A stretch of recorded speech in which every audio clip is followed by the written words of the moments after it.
Hi you guys, this is Rachel Kirkland here, the Modern Shaman. Thanks for being with me for another YouTube video of the week. If you're new to our channel, I'm glad you're here. As always, I would invite you to check out my website, which is themodernshaman.net. There's a ton of resources on the website where it tries to basically just get you fit in wherever you feel like you could be served. If you're needing personal services for one-on-one sessions, I offer healing sessions through shamanic work, as well as one-on-one sessions for past life viewing, mediumship, psychic probabilities of the future. There's a lot of work that I do personally. That's all available online if you're interested in that, as well as all of the instruction and curriculum and kind of helping you build your own sense of connection to spirit. All of my online teaching curriculum is there through video modules and worksheets and shadow work questions and guided meditations and guided activations. All of that's available there as well online. And then the social media connections where I do live streaming on Facebook with Q&As. It's a lot of resources. So if you're interested in all of this that we're talking about, make sure that you connect with me there on the website. Again, it's themodernshaman.net. All right, here's the question of the week. This one was sent in not too long ago. It says, Rachel, it's so exciting to be connecting with you. I never miss a video and I'm forever grateful for your shared wisdom. Thank you for saying that. That makes me happy. Because, you just send these videos out. You don't get a lot of feedback from the energy. So that's beautiful. It's a gift to me, genuinely. I feel that. Thank you. Okay, where was I? You often talk about Native Americans, and I've always been drawn to their wisdom. But I'm not Native American, so I don't know the best way to connect or even if it's appropriate for me to try. I feel a deep connection to indigenous wisdom and rituals, and feel a loss that it's not part of my life. Maybe this is a past life thing. Do you have any resources you recommend? A book, a documentary, a retreat? I would love to learn anything I can about spiritual traditions of the Native Americans. Thank you again. So much love. Beautiful. Okay. So that's a fun question, and I haven't dove into that. I don't think I have a video on that. So first of all, my dear, my darling one, you are absolutely Native. And you mentioned maybe it's a past life thing. It absolutely is. There's no accident when you're drawn to certain things. There's no accident when you're drawn to certain genres of videos, movies, where you're like, I just love that era of film, or I just love documentaries about, the wars in France, or I just love, documentaries about the Holocaust. Even though they're in depth and deep and heart-wrenching aspects, there's something in us that is drawn to things that our soul has been a part of and has had impact and life in it. And so it's not trite. It's not something where you're just like, oh, maybe it's a past life thing. It is. And not only is it a past life thing, it's a current life thing, because your soul is multidimensional and it's living. It doesn't view, when we are out of this body in this linear time, we are living that life. It's inclusive of our multidimensionality. And the higher you go in your own essence and vibration and ascension path, the more integrated our lives become. And you feel the living of that life in your present life. And all of those lifetimes are concurrent, and you have access to the wisdom and the traditions and the rituals of those lifetimes, the memories that are potent, the traumas that are potent, the connection to your soul and your source and the people and the impact of those love relationships and the dynamics that you've learned from those lives. It is concurrent. It is multidimensional, meaning it's happening all at once in the now. And the higher and higher you go on your ascension path, in your vibration, and the clearer and clearer you get of your kind of debris, from this life, the more those things will feel very active in your life. And to me, when you say you feel drawn to it, you feel like that is a telltale sign that you are moving into higher alignment with your multidimensional aspect of your life, which is inclusive of all those lifetimes. And suddenly you will feel like you're a shaman, or you will feel like you remember or have this uncanny knowing in your soul and connection to these rituals. And you will see a documentary or read a book and you will just start crying, or you will just start having dreams of memories that feel strangely real and first person and all of this stuff. I can't tell you how many people I hear this from in sessions or in people just talking to me because they know what I do. Yes, yes, yes, yes, yes. This is past life, absolutely. And don't give yourself a second thought to devalidate that experience for yourself. It's absolutely valid. And the fact that it's coming up and you're feeling it so deeply, and even, like you said, mourning it as a sense of loss in this lifetime, it's not a loss. You have access to it. You're living it now. That loss is a sense of yearning for it again and needing, and there's a wisdom in your soul that says, you need this now. This that was a part of you then, that is still a part of you, you need more of that integrated into this multidimensional being that you are. And part of you is yearning for it. Our yearning is a double-sided coin, right? In the multidimensional aspect of it, right? It's spherical, not just a coin, not flat. It's like a globe. But the other sides and aspects of that yearning is an answering of the question, is the answer at the same time that says yes, that says this is a part of you, that says this is your wisdom, this is your remembrance, this is your memory. When we have parts of our soul that say, I wonder about this, at the same exact time there is an answering to that question that's saying this is a part of you, or remember this. Not just the wonder, but the memory. And anyways, all of that to validate what you are feeling and to honor you. No matter what lineage you have in this lifetime, what culture you're a part of, your soul knows your truth. Lean into that with an absolute certainty. Nobody else can give you that. No book can give you that. Nobody. You're going to have to give that to yourself. You're going to have to say to yourself at some point, this is important to me, no matter what it is. Whether it's indigenous wisdom, whether it is aliens, you're absolutely cosmic as well. And so many people have a discrepancy with that. Like, well, you're absolutely a cosmic being. You're absolutely universal and a part of the planetary experience of astrology and stardust in your bones and energy. And I mean, you're absolutely, these are aspects of you in that spherical multidimensional self that are still playing a part in your life. So all of that being said, you're going to need to give yourself permission that says, this is important to me.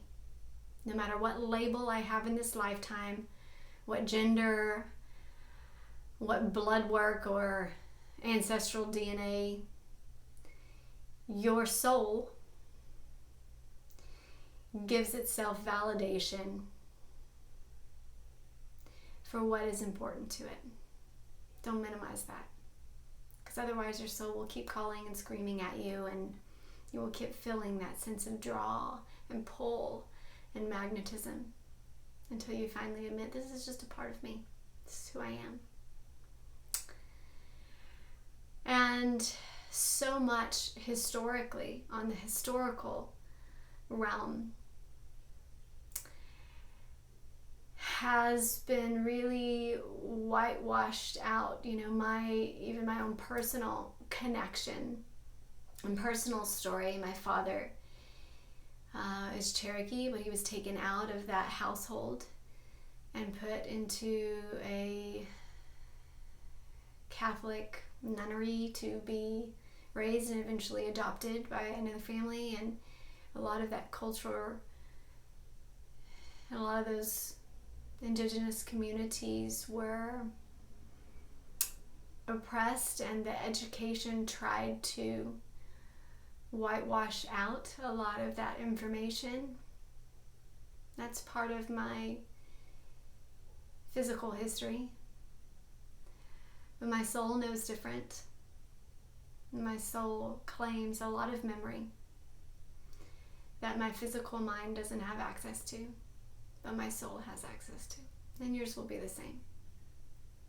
This is our divine wisdom and our multidimensional knowing and remembering and unlearning a lot of the insecurities, or clearing out of the cultural dogma, the religious dogma, or what was taught to us that really doesn't serve us any longer. It doesn't have resonance with our soul. That's all right. You don't have to fight it. You can simply let it go and recognize what is true for you. So when you ask that question of like, do I have any resources that I recommend? The first thing that I recommend is personal experiences, experiential knowledge. Not knowledge that comes from the outside in, but knowledge that comes from the inside out. This is the way I teach my psychic development classes, my shamanic remembering classes, and healing classes. It's very different when it comes from the soul outward. This is a type of learning and remembering of your wisdom, of your internal soul cultural connections, cosmic connections, whatever you want to call it. It doesn't really matter the way you language it. So this would be times that you set aside like a vision quest or a meditation. And this can be done through retreat, but I really recommend you doing this yourself through a personal devotion of fasting or a physical ritual that includes a sense of body work. So whether it be fasting or you can do mono fasting, so eating just a particular food or liquid, or do something that dietary that's safe for you, but that's also very purifying. Set aside a time, a weekend, where it is a soul retreat for yourself, where you move into very deliberate, intentional space. I would recommend that you also have a physical space for this, whether it's outside in a tent in your backyard, whether you go to a state park and have time in a tent by yourself, but I would be in nature. And I would suggest that you clear out the mental debris, so get rid of electronics during this time, and basically give yourself a retreat for your soul to remember, to have experiential knowledge of your purpose and your connections, and to remember. You can create your own sense of ceremony here that has a physical space, a physical clearing of the body. Like I said, I brought up fasting and prayer and petition, that you hold yourself to a time of listening to spirit, of speaking to spirit, and of moving with spirit. So this is the dance or the chanting or the physical alignment. This can be exercise as well, or yoga, but that you move mind, body, and soul into this time. That's my first recommendation. Make it personal. Don't make it about somebody else's experience. If I give you a book, it's going to be you reading about someone else. And these can trigger you to remember things for yourself, but there is nothing better than your own experience. Your own experience. And when I lead these types of meditations or vision quests, it is so important for you to remember that it will be in the perfection of what's right for you. Even if it is completely blank and void, lean into the void space. What is this emptiness that I'm feeling? What is this darkness that I need to be present for? Am I in space? Am I in a womb? Am I in a cave? Give yourself a personal validation that this is important for me, and the messages that come here, even if they are silence, don't speak, because spirit has done that for me for years. When I was in college, there was like a silence. I just didn't hear anything, anytime I prayed, which was too weird for me because I always heard from Spirit and the voices were always speaking and my guides were very internalized. And then there was silence. So do not underestimate the messages that come. They will be in perfection for you. Set that up ahead of time, knowing, trusting that when I set up this time of my own vision quest, of my own personal experiential awareness and memory with Spirit, to know my connection with the Native community or whatever it is that you want to experience in that time that feels like you need that for your personal growth, that whatever arises, whether it's a lot of voices, a lot of memories, a lot of distraction, or whether it's absolute silence or somewhere in between, that is the perfection of what you need. Lean in deeper and deeper and deeper to that. There's a lot of chaos I can see. Maybe that's what it is. And I'm watching the chaos, and I'm watching it, and I'm watching it, and I'm watching it, and I'm hearing it, and I'm hearing it, I'm hearing it. And finally, at the end of it, I'm at peace. That's just chaos. That's not me. Or maybe it is a very, very quiet and still sense of awareness that brings up one singular image of a feather. And you're able to lean into the memory of what that feather means to you. Whatever it may be, that's my first suggestion, is that you go into a time of experiential practice for yourself. Do that as often as you need to. As often as you need to. And make that a personal ritual, a personal ceremony, a personal time of remembrance that doesn't come from somebody else's experience of them telling you how to do it, of them telling you what to remember, of them, it doesn't come from somebody else's experience. It comes from you alone and you validating that is important for you, that those things mean something to you, that is the way that Spirit speaks to you, and that is you. Okay, that's first and foremost.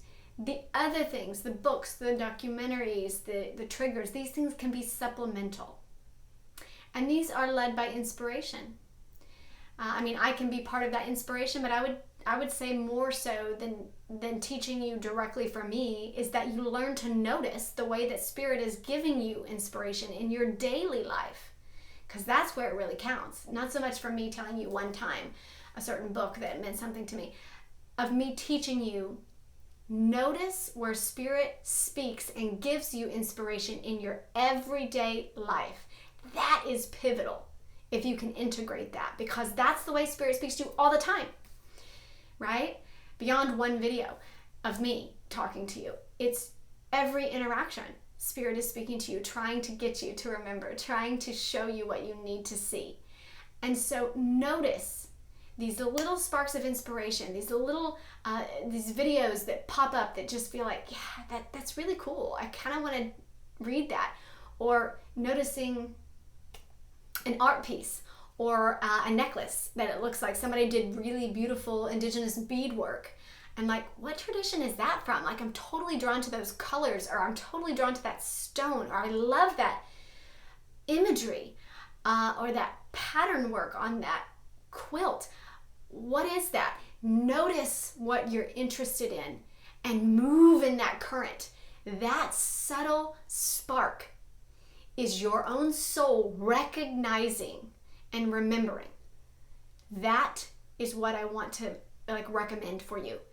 Not a particular book. It may come to you in a book, and you may notice a book and it may speak to you, and you may be like, ooh, I want to read that. I want to check that out.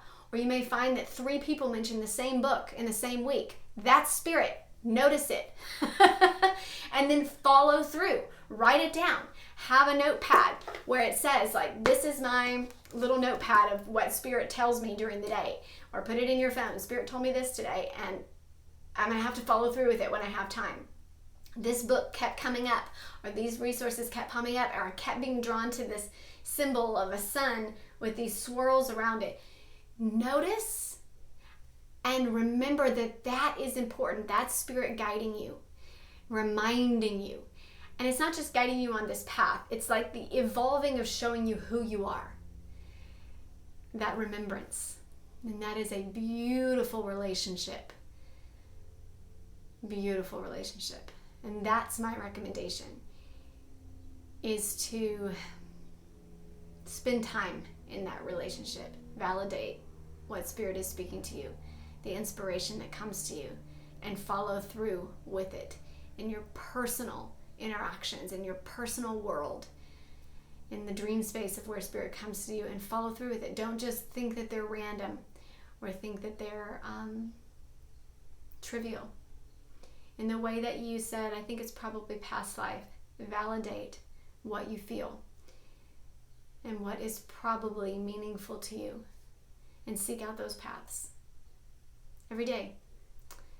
And you will get stronger and stronger in that intimate relationship with your own soul and your own memory of who you truly are, who you still are, and what you're capable of. It just gives me tears thinking of it, because you're so divine.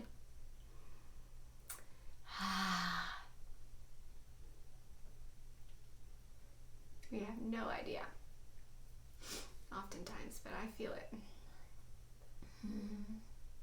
Hope you feel it too.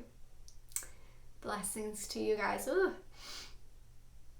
If I start feeling your divinity, it is strong. Sending blessings to you guys. Love you all. I'll be back here next week with another video.